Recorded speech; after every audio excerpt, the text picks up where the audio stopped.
Palakkad DCC president A തങ്കപ്പനെതിരെ poster പതിച്ച 2 യൂത്ത് കോൺഗ്രസ് പ്രവർത്തകർ പോലീസ് പിടിയിൽ. Kannadi Youth Congress vice president Sujith, secretary Vishnu എന്നിവരെ പാലക്കാട് ടൗൺ സൗത്ത് പോലീസാണ് പിടികൂടിയത്. DCC പ്രസിഡന്റ് എ തങ്കപ്പൻ സ്ഥാനാർത്ഥിയാകുന്നതിനെ വിമർശിച്ചാണ് പോസ്റ്ററുകൾ പതിച്ചത്. സാജിദ് അജ്മൽ വിവരങ്ങൾ നൽകാനുണ്ട്. സാജിദ്, പരാതിക്ക് പിന്നാലെയാണോ നടപടി? വർഷ, DCC president A Thankappan Palakkad നിയമസഭാ നിയോജക മണ്ഡലത്തിൽ നിന്ന് സ്ഥാനാർത്ഥിയാകുമെന്ന തരത്തിൽ വാർത്തകൾ ഉണ്ടായിരുന്നു. ഇതിന് പിന്നാലെയാണ് രാത്രി DCC ഓഫീസിന് സമീപത്ത് പോസ്റ്ററുകൾ പതിച്ചത്.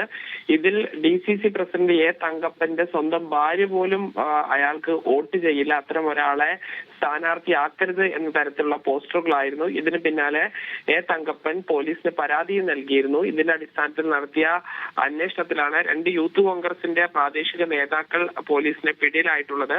കണ്ണാടി പഞ്ചായത്തിലെ youth Congress vice president, Kannadi block youth Congress vice president Sujith, secretary Vishnu എന്നിവരെയാണ് പാലക്കാട് സൗത്ത് പോലീസ് പിടികൂടിയിരിക്കുന്നത്. ഇത് എ ഗ്രൂപ്പിന്റെ സജീവ പ്രവർത്തകർ കൂടിയാണ്. ഈ എ തങ്കപ്പൻ സ്ഥാനാർത്ഥിയാകുന്നതിനെ വിമർശിച്ചതിനെ ചൊല്ലി നേരത്തെയും സമാനമായ രീതിയിലുള്ള പോസ്റ്ററുകൾ വന്നിരുന്നു. ഇപ്പോഴെന്തായാലും ഒരു നിയമ നടപടിയിലേക്ക് നീങ്ങിയിരിക്കുകയാണ്. യൂത്ത് കോൺഗ്രസ് പ്രവർത്തകർ തന്നെയാണ് DCC പ്രസിഡന്റിനെ പോസ്റ്റർ പതിച്ചതിന്റെ പേരിൽ പിടിയിലായിട്ടുള്ളത്. ശരി, സാജിദ് അജ്മലാണ് വിവരങ്ങൾ നൽകിയത്.